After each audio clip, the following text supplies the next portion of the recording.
అధ్యక్ష leader of the house మాట్లాడేటప్పుడు అధ్యక్ష లీడర్ ఆఫ్ ది హౌస్ మాట్లాడేటప్పుడు డిస్టర్బ్ చేయకండి. మీకు అవకాశం వచ్చినప్పుడు మీరు మాట్లాడండి.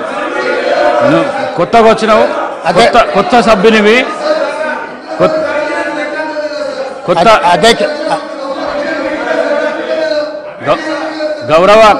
గౌరవ కౌశిక్ రెడ్డి కొత్తగా వచ్చినావు, నూతన సభ్యుడవు.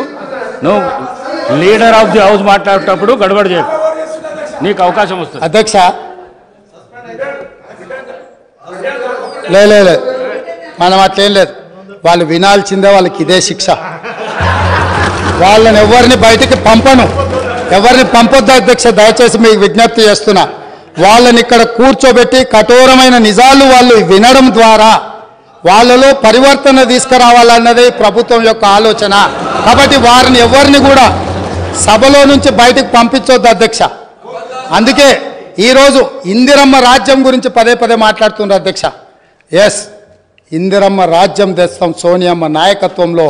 ఖచ్చితంగా ఈ రాష్ట్రంలో ఇందిరమ్మ రాజ్యం అంటే పేదలకు ఇందిరమ్మ ఇండ్లు ఇస్తాం, భూమి లేని దళితుల గిరిజనులకు అసైన్మెంట్ భూములు ఇస్తాం, పోడు భూముల పట్టాలు ఇస్తాం, పేదలు చదువుకునే విద్యార్థులకు ఫీజు రియంబర్స్మెంట్ ఇస్తాం, వైద్యం అందించలేని నిరుపేదలకు ప్రాణాలు పోతుంటే కుటుంబ సభ్యులుగా ఆదరించి రాజీవ్ ఆరోగ్యశ్రీ పథకాన్ని అందుబాటులోకి తీసుకొస్తాం.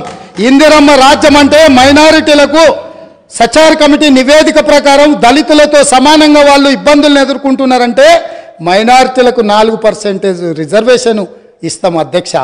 ఇందిరమ్మ రాజ్యం అంటే ఈ సమాజంలో ఉన్న ప్రతి ఒక్కరి యొక్క హక్కులను కాపాడుతాం. ఇందిరమ్మ రాజ్యంలో మహిళలకు మహాలక్ష్మి ద్వారా 2500 రూపాయలు వాళ్ళ ఖాతాలో వేస్తాం, 500 రూపాయలకే సిలిండర్ వాళ్ళకి ఇస్తాం. అదేవిధంగా ఇందిరమ్మ రాజ్యంలో వాళ్లకు ఉచితంగా బస్సులో ప్రయాణం చేసే అవకాశాన్ని కల్పిస్తాం.